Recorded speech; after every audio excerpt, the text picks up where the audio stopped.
ములుగు జిల్లా కన్నాయిగూడెం మండలం ముప్పనపల్లిలో తమకు చెందిన భూమిని కాంగ్రెస్ నాయకులు కబ్జా చేసేందుకు యత్నిస్తున్నారని బాధితులు రజిత ఆవేదన వ్యక్తం చేశారు.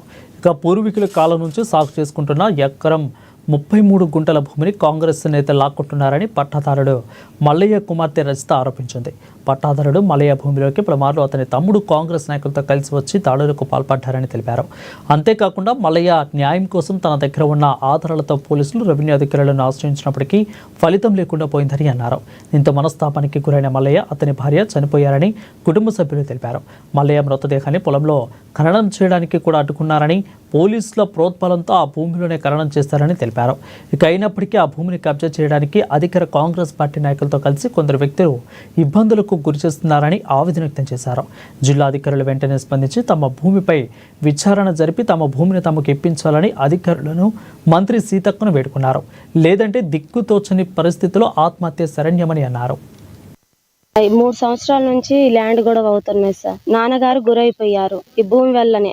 కాంగ్రెస్ పార్టీ వాళ్ళంతా మేము సాగు చేయడానికి వస్తే వాళ్ళు ఎదురు పడుతున్నారు సార్. పడి ఇక మా బాబాయ్ వాళ్ళ కొడుకు మా బాబాయి చాలా దారుణంగా కొట్టారు సార్. వాళ్ళు అయిపోయాక ఇప్పుడు మళ్ళీ వేరే ఇంకో 4 వస్తున్నారు సార్. వాళ్ళ ఫ్యామిలీ వాళ్ళు వచ్చి మాదే మాదే అని మేము దున్నుతున్నా సాగు చేస్తున్నా వాళ్ళు వచ్చి ఇక్కడ మీది ఏం లేదు అని వాళ్ళ ప్రూఫ్స్ ఏం లేదు సార్. ఇక్కడ పట్టా అన్ని 12 సంవత్సరాల నుంచి ఇది డబ్బులు కూడా పడుతున్నాయి సార్. అయినా కూడా మాకు మీకు లేదు అది ఇది అని చెప్పి మా నాన్ని దున్నుతుంటే కూడా కూర్చుంటే ఇద్దరు కలిసి లాగి పడేశారు సార్. పడేసినా కూడా మేము సర్లే ఎస్ఐ గారి దగ్గరికి పోతే ఎస్ఐ గారు కూడా మీకు న్యాయం చేస్తామంటున్నారు. కానీ మళ్ళీ ఇక్కడ ఉన్న పార్టీ వాళ్ళు ఏం చేస్తున్నారు, వాళ్ళకి ఏం లేదు, వాళ్ళ నాన్న ఏం చేసుకోలేదు, వీళ్ళకుంది వాళ్ళకుంది అని చెప్పుడు వల్ల మాకు ఇది చాలా గురైపోయి మా నాన్న ఇబ్బందులు పడి 3 సంవత్సరాల నుంచి బాగా ఏదనించబడి ఆయన హార్ట్ అటాక్ లాగా గురయ్యారు సార్.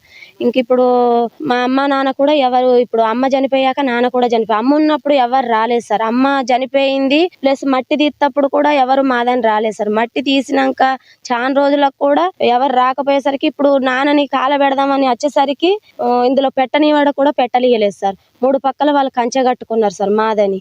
మేము పెట్టడం రోజు వచ్చే రోజు కూడా ఇక్కడ మీ నాన్న స్థలం కాదు మాదే అని అడ్డుపడ్డారు సార్. నేను సిఏ గారి దగ్గరికి పోతే కార్యక్రమం అయిపోయాక కూడా నువ్వు ఏదన్నా గొడవ జరిగితే రండమ్మా అంటే దున్నిపిచ్చేటప్పుడు వారి భార్య భర్త వచ్చారు సార్. వాళ్ళు అలా కూడా అడ్డుపడితే మళ్ళీ పోయినాం సార్. వాళ్ళు ఎంతో కొంత సాయం చేస్తున్నారు కానీ పెద్ద మనుషులు ఏం చేస్తున్నారు,